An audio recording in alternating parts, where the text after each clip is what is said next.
MD Joni আপনার ID থেকে আপনি লিখছেন কোমর ব্যথা হয়ে থাকে, বসলে বেশি সময় আস্তে আস্তে কমে আসে, মেসেজ করলে ভালো লাগে কিন্তু আবার চলে যায়, ব্যথাটা পিঠেও হচ্ছে, মাংসপেশিতে করণে, এটা হচ্ছে মাসেল, অনেক সময় ফাইব্রোসিস হয়ে যায়, শুকিয়ে যায়।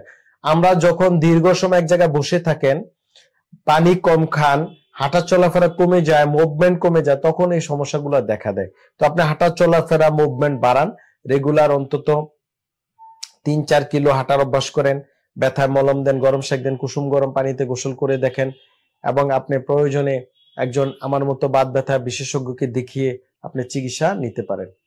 আলমগীর সাহেব টিবির ওষুধ খাচ্ছেন, উপকার পাচ্ছেন না, আপনি একটা এমআরআই ছবিও পাঠিয়েছেন।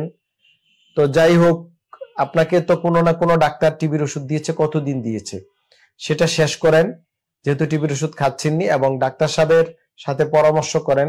যদি সম্ভব হয় আমার সাথে সরাসরি দেখা করলে আমি কোনো চিকিৎসা লাগলে আমি এটা আপনাকে দেওয়ার চেষ্টা করব, তবে টিবির ওষুধ বন্ধ করা ঠিক হবে না যেহেতু খেয়ে যাচ্ছেন। ডিপিয়ার্স লিমিটেড, আস্থা, বিশ্বাস ও নির্ভরতায় অবিচল।